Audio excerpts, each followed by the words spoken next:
To everyone again welcome on my YouTube channel तेरा मेरा maths. तो वेक्टर हो गया ख़त्म। अब हम स्टार्ट करने वाले हैं मैट्रिसेस। वैसे तो मैंने किसी को ये बोला था कि मैं ट्रिग्नोमेट्री स्टार्ट करूँगी, लेकिन उस पर अभी मेरा कंटेंट कंप्लीट नहीं हुआ है, तो इसलिए मैं मैट्रिसेस स्टार्ट करने वाली हूँ। ठीक है, तो आज की वीडियो में हम मैट्रिसेस का पूरा बेसिक पढ़ लेंगे। ठीक है, जो बेसिक डेफिनेशंस वगैरह होती है, क्वेश्चंस कम करेंगे, थ्योरी पोर्शन आज की वीडियो में हम ज़्यादा करेंगे। ठीक है, क्योंकि मैंने आपको बताया, देखो थ्योरी वाला ही तो जो क्वेश्चन पूछे जाते हैं उसी में काम आता है ना। तो करते हैं स्टार्ट, फिर बाद में। तो सबसे पहले तो आपको ये पता होना चाहिए कि मैट्रिक्स होती क्या है, किसको बोलते हो आप मैट्रिक्स। ठीक है, समझो मेरे पास ना कुछ एलिमेंट्स दे दिए, जैसे मेरे पास कुछ एलिमेंट्स हमें दे दिए A B C and D. ठीक है, अब इन एलिमेंट्स को मैंने बड़े ढंग से रखना है, ये नहीं कि इधर उधर शफल करके रख दिया। इन एलिमेंट्स को मैंने अच्छे से अरेंज करना है। कुछ एलिमेंट्स मैंने रो में लिख दिए, कुछ एलिमेंट्स मैंने कॉलम, मतलब रो में अरेंज कर दिया और कॉलम वाइज अरेंज हो गए। ठीक है, तो ये हमारी मैट्रिसेस बनती है, अरेंजमेंट। ठीक है, इस रिक्टेंगुलर फॉर्म में किसी भी चीज़ को अरेंज करना है in the form of rectangular array, जिसमें हॉरिजेंटल और वर्टिकल दोनों लाइंस होंगी। ठीक है, उसको हम, ये मेरी हॉरिजेंटल लाइंस होगी और ये मेरी वर्टिकल लाइंस होगी। ठीक है, ये होगी मैट्रिक्स। ये अब इसका आप ऑर्डर कैसे बोलते हो, इसमें कितनी रोज़ है, ये मेरा रोज़ होगी ना, और जो इस तरह से वर्टिकल है ये मेरे क्या है, कॉलम्स। कितनी रोज़ है, रोज़ पहले लिखोगे। जब भी आप ऑर्डर लिखोगे ना तो रोज़ इंटू कॉलम लिखा जाता है। तो ये बेसिक है, चलो फिर भी बता रही हूँ, पता ही होगा आपको। 2 रोज़ है और 2 ही इसमें क्या है, कॉलम्स। तो 2 इंटू 2 मैट्रिसेस। इसका ऑर्डर कितना हो गया, 2 इंटू 2। तो 2 इंटू 3, 3 इंटू 2, कुछ भी हो सकता है ऑर्डर। ठीक है, तो इस तरह से मैट्रिसेस क्या होती है और उसका ऑर्डर क्या होता है, ये समझ। अब स्टूडेंट इसकी ना टाइप्स में जो आपको डेफिनेशन है ना वो अच्छे से पढ़ लेनी है। सबसे पहले हम पढ़ेंगे रिक्टेंगुलर मैट्रिक्स। मैं बोल रही हूँ इसको फालतू सा लेक्चर मत समझना, फिर जब हम क्वेश्चन करते हैं ना तो वहाँ पे स्क्वायर, रिक्टेंगुलर, ठीक है, इस तरह के वर्ड्स यूज़ होंगे कि what is diagonal matrix, what are diagonal elements, तो आपको पता होना चाहिए। तो ये बेस है, ये मैट्रिसेस की आधार है जो आज की वीडियो है। ठीक है, तो रिक्टेंगुलर मैट्रिक्स क्या होती है, रिक्टेंगुलर मैट्रिक्स होती है जिसमें क्या होता है, जिसका ऑर्डर क्या होगा, m इंटू एन होगा। जिसका ऑर्डर क्या होगा, m इंटू एन होगा, लेकिन m is not equal to n। अब जैसे देखो, ये इसका m था, ये इसका n था, यहाँ पे तो जो m है वही n है। ठीक है, लेकिन रिक्टेंगुलर वाली क्या बोलते हैं कि रोज़ और कॉलम्स, नंबर ऑफ, ये होता है रोज़, ये column, number of rows is not equal to number of columns. जैसे कुछ इस तरह से बन गया, 2 इंटू 3 बन गया, 3 इंटू 2 बन गया, इस तरह की मैट्रिक्स होगी। ठीक है, जिसमें रोज़ एंड कॉलम्स क्या होते हैं, सेम नहीं होते हैं। अब सेकेंड है मेरे पास स्क्वायर मैट्रिक्स। ठीक है, स्क्वायर पता है क्या होता है, जिसकी सारी साइड्स इक्वल होती है, तो इसमें भी रोज़ एंड कॉलम्स इक्वल होंगे।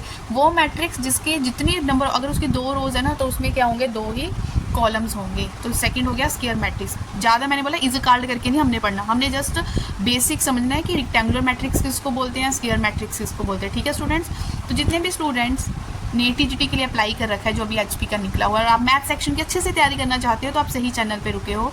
ठीक है, बड़े ही सिंपल वे से मेरी कोशिश होती है कि कंटेंट आप तक पहुंचाना, ताकि आपको अच्छा लगे। इंपॉर्टेंट सारा कंटेंट ही लेती हूँ मैं, है तो बहुत एक्सेस में होता है, लेकिन हमें उतना ही पढ़ना है जो हमारे एग्ज़ाम के पॉइंट ऑफ व्यू से है। ठीक है, अब तक की जितनी भी वीडियोज़ मैंने टीजीटी के ऊपर बना रखी है, पूरी प्लेलिस्ट तैयार की है। डिस्क्रिप्शन बॉक्स में जाओ, प्लेलिस्ट का लिंक मिलेगा, और बैठ के ना आराम से सीक्वेंस में पूरी वीडियोज़ 1 बाय 1 देखो। ठीक है, टर्म है जो हमें यहाँ पे पढ़नी है वो है ट्रेस ऑफ मैट्रिक्स। अच्छे से समझ लेना, जब मैं एक शॉर्ट ट्रिक बताऊंगी ना तो वहाँ पे मैं ट्रेस ऑफ मैट्रिक्स बोलूँगी। ठीक है, ट्रेस ऑफ मैट्रिक्स को एग्जांपल से समझाती हूँ। मेरे पास ना, ये समझो स्टूडेंट्स, कोई ना मैट्रिक्स है 2 4 6 5 1 7 4 2 3। ठीक है, तो इसमें आप बताओ नंबर ऑफ रोज़ कितने हैं। अगर मैं इसी मैट्रिक्स का ऑर्डर बोलूँ, चलो ये भी रिवाइज कर ले, 3 ही रोज़ है, 3 ही कॉलम है, ये 3 बाई 3 मैट्रिक्स है। अगर कोई आपसे ऑर्डर पूछे तो आप बोलोगे किसका 3 बाई 3 ऑर्डर है। आपने क्या करना है, जब भी आपको क्वेश्चन में हो सकता है ट्रेस, अगर मैं प्रीवियस क्वेश्चंस को जब पिक करूँगी, क्या पता कि कहीं बोला हो कि ये आपको मैट्रिक्स दे दी, अब इसका आप क्या निकालो, ट्रेस निकालो। तो जब भी आपसे ट्रेस और मैट्रिक्स निकालने को स्टूडेंट्स बोला होगा तो आपने क्या करना होता है उस टाइम, जो इसके डायगोनल एलिमेंट्स होते हैं, डायगोनल क्या होते हैं, ये वाले एलिमेंट्स, डायगोनल एलिमेंट्स का आपने ना सम कर देना है। 2 ये हो गया ना डायगोनल। ठीक है, 2 + 1 + 3, तो इसका जब हमने सम किया 6 ही उसका क्या निकल गया, ट्रेस निकल गया। तो क्या होता है, ट्रेस ऑफ मैट्रिक्स होता है कि सम ऑफ, इसको अगर आपने जस्ट कुछ शब्दों में डिफाइन करना हो तो क्या होगा कि आपने उस मैट्रिक्स का sum of diagonal elements of matrix समझ आ गया?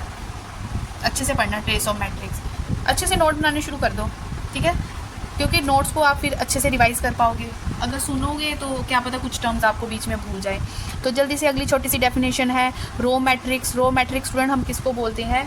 जिसमें सिर्फ ओनली वन रो हो, ओनली वन रो। वो मैट्रिक्स ऐसे वाली, जैसे मैं लिखती हूँ 1 2 3, एक ही रो होनी चाहिए। इसमें रोज़ कितनी है? रो 1, एक ही रो हो तो वो हो गया रो मैट्रिक्स। अगली हमारी डेफिनेशन होती है कॉलम मैट्रिक्स। कॉलम मैट्रिक्स हम किसके? जब रो मैट्रिक्स एक रो वाली को बोलते हैं तो जिसमें एक कॉलम होगा हम उसको कॉलम मैट्रिक्स बोलेंगे, ठीक है, जिसमें क्या हो? ओनली वन क्या हो? कॉलम हो, तो हमारी कॉलम मैट्रिक्स होगी। जैसे 1 2 3, ठीक है, कॉलम कितना? ये होते हैं ना ये वाली लाइन, ऐसे वर्टिकल लाइंस को हम कॉलम बोलते हैं। तो जिसमें एक कॉलम हो तो वो मेरा हो गया column matrix. Student zero matrix, वो matrix whose each element is zero, whose each element is zero. वो मैट्रिक्स जिसका हर एक एलिमेंट ज़ीरो हो, चाहे वो 2 × 2 फॉर्म हो, चाहे वो किसी भी ऑर्डर का हो, तो सारे एलिमेंट जब ज़ीरो होते हैं तो हम उसको क्या बोलते हैं? ज़ीरो या नल मैट्रिक्स, ठीक है। अब नेक्स्ट डेफिनेशन है कि किसी भी मैट्रिक्स के डायगोनल एलिमेंट्स क्या होते हैं। तो जब भी हम डायगोनल एलिमेंट की बात करेंगे ना, तो हमेशा वहाँ पे माइंड में रखना है कि वो कैसी मैट्रिक्स होगी। वहाँ पे स्क्वायर मैट्रिक्स की बात हो रही है, ठीक है। तो जैसे मेरे पास ये कोई मैट्रिक्स है, जैसे ये मेरे पास पोजीशन होती है A11, यहाँ पे होता है A12, ये हो गया सेकंड रो शुरू होगी तो A21, ये हो गया A22। तो जो डायगोनल एलिमेंट्स होंगे ना वो इस तरह से होंगे, ठीक है। तो डायगोनल एलिमेंट्स की रिप्रेजेंटेशन कैसे होती है? A11, जितना I होता है उतना ही J होता है। ऐसे A22, ऐसे क्या पता 3 × 3 है तो A33। तो इस तरह से होते हैं हमारे डायगोनल एलिमेंट। अब मुझे पता हो चल गया। अब देखो आप इस चीज़ को, मेरे पास ये कोई मैट्रिक्स है, ठीक है, तो इस चीज़ को आप समझ पा रहे हो? Aij और n × n, where I = J। अगर कोई मेरे सामने इतना सा भी लिख दे ना तो मैं समझ जाऊंगी, ठीक है, कि इसमें किसकी बात हो रही है? डायगोनल एलिमेंट्स की बात हो रही है, क्योंकि I = J, जितना, क्योंकि 1 1 जितना I है उतना ही J, 2 2 3 3, तो सारे डायगोनल एलिमेंट्स है। और n × n कौन सी मैट्रिक्स होती है? स्क्वायर मैट्रिक्स होती है, ठीक है, जैसे 2 × 2 3 × 3। तो इस तरह से आप डायगोनल एलिमेंट्स को लिख पाओगे, ठीक है। छोटे छोटे ही डिफरेंस होते हैं, बिल्कुल सिंपल है। आधी डेफिनेशन तो उसका नाम ही बोल देता है कि आप बात क्या कर रहे हो, ठीक है स्टूडेंट्स। अगर आपको कंटेंट अच्छा लगता है ना तो लाइक करने में कोई कंजूसी ना किया करो, वीडियो को लाइक कर दिया करो, ठीक है। आपका लाइक दे के ही आजकल क्या ट्रेंड है कि जिस पे जितने लाइक जितने व्यूज़ होंगे वही वीडियो हम ओपन करेंगे। तो मैं चाह रही हूँ ये कंटेंट मैक्सिमम स्टूडेंट्स तक पहुँचे जो TGT मैथ्स के लिए तैयारी कर रहा है, ठीक है। सब कुछ फ्री ऑफ कॉस्ट मिल रहा है, फिर भी कंजूसी करते हो यार। अगला है डेफिनेशन डायगोनल मैट्रिक्स का। एग्जांपल से समझते हैं। लेट, मान लो कि मेरे पास कोई मैट्रिक्स है 6 0 0 0 5 0 0 0 4। ये है एग्जांपल किसकी? डायगोनल मैट्रिक्स की। एग्जांपल देके समझ पा रहे हो? जिसमें सिर्फ डायगोनल एलिमेंट्स होंगे, चाहे वो कुछ भी हो, उससे मुझे लेना देना नहीं है। सिर्फ जिस मैट्रिक्स में आपको डायगोनल एलिमेंट्स दिख रहे हैं लेकिन उसके अलावा बाकी जितने भी एलिमेंट्स पे आपकी नज़र जा रही है ना, वो सारे एलिमेंट्स क्या है? ज़ीरो है। डायगोनल एलिमेंट्स के अलावा जिसमें बाकी सारे एलिमेंट्स ज़ीरो होते हैं वो हमारी कौन सी स्टूडेंट्स मैट्रिक्स होती है? वो हमारी होती है डायगोनल मैट्रिक्स। तो डायगोनल मैट्रिक्स भी हमेशा किस तरह की मैट्रिक्स होगी? आपसे पूछ लिया जाए वो स्क्वायर होगी या रेक्टेंगुलर, तो हमें पता है डायगोनल किस में बनेगा? स्क्वायर मैट्रिक्स में, ठीक है। तो हमेशा वो वाली मैट्रिक्स हमारी स्क्वायर मैट्रिक्स होगी। स्टूडेंट नेक्स्ट है हमारे पास स्केलर मैट्रिक्स। स्केलर मैट्रिक्स मैं आपको एग्जांपल देके समझा रही हूँ, देखना आप समझ पा रहे हो या नहीं। 0 3 0 0 0 3, तो ये है एग्जांपल स्केलर मैट्रिक्स की। तो स्केलर मैट्रिक्स और डायगोनल मैट्रिक्स आपके सामने है, दोनों में डिफरेंस देखो आपको क्या दिख रहा है। देखो इसमें भी वही है कि डायगोनल एलिमेंट्स होंगे, सिर्फ डायगोनल एलिमेंट्स होंगे, और डायगोनल के अलावा जितने बाकी एलिमेंट्स हैं, मतलब मेरे पास A11 A22 A33 के अलावा, ठीक है, इसको छोड़ के other all are zero, other all are zero elements, बाकी सारे ज़ीरो एलिमेंट्स होंगे एक्सेप्ट डायगोनल एलिमेंट्स, ठीक है। अब इसमें भी तो हमने यही बोला था, देखो देख के क्लियर हो रहा है कि स्केलर वाली वो होंगी जिसके डायगोनल एलिमेंट्स एक जैसे होंगे, बस यहाँ से डिफरेंस हो रहा है। जब डायगोनल एलिमेंट्स एक जैसे दिखें और बाकी एलिमेंट ज़ीरो दिखे तो वो स्केलर होगा। जहाँ पे डायगोनल एलिमेंट्स तो हैं लेकिन वो डिफर कर रहे हैं तो वो डायगोनल मैट्रिक्स होगी। बस ये इस दोनों का क्या है? डिफरेंस है। अब देखो अगली डेफिनेशन है हमारे पास यूनिट या आइडेंटिटी मैट्रिक्स। देखो जो बच्चा समझ रहा है उसके लिए तो बिल्कुल ईजी है, नहीं तो होने को तो यहीं पे आप कंफ्यूज हो जाओ, ठीक है ये भी स्क्वायर मैट्रिक्स, लेकिन इसके जो डायगोनल एलिमेंट्स होंगे वो 1 1 होंगे। जब डायगनल एलिमेंट्स 1 1 हो जाए तो उस मैट्रिक्स को हम यूनिट मैट्रिक्स बोल देंगे, लेकिन डायगनल के अलावा बाकी सारे एलिमेंट्स 0 होने चाहिए। अगर डायगनल एलिमेंट्स सारे 1 1 के अलावा जैसे 2 2 हो जाए, 3 3 हो जाए, तब आप उसको स्केलर बोल दोगे, लेकिन बाकी सब 0। उस तरह डायगनल एलिमेंट जब डिफर हो लेकिन बाकी एलिमेंट सारे 0 दिख रहे हो तो वो डायगनल मैट्रिक्स होगी। ठीक है, अच्छे से डिफरेंस एक ही पेज पे तब मैंने इसलिए लिख दिया ताकि आप इसको अच्छे से डिफ्रेंशिएट कर पाओ कि कहीं हमें स्केलर मैट्रिक्स बनानी है तो आप किस तरह की बनाओगे, किसी क्वेश्चन में हमें डायगनल मैट्रिक्स बनानी पड़े तो आप कैसे करोगे। ठीक है, डिफरेंस क्लियर करते जाना आपने। तो स्टूडेंट्स नेक्स्ट डेफिनेशन है हमारे पास upper triangular matrix. Upper triangular matrix की मैं आपको एक एग्जांपल देती हूँ। ठीक है, ये हो गया 1, ये हो गया -4, ये हो गया 3, ये हो गया 0, ये हो गया 4, ये हो गया 5, 0 0 3। ये किसकी एग्जांपल है? अपर ट्रायंगुलर मैट्रिक्स की। इसको आपने कैसे देखना है?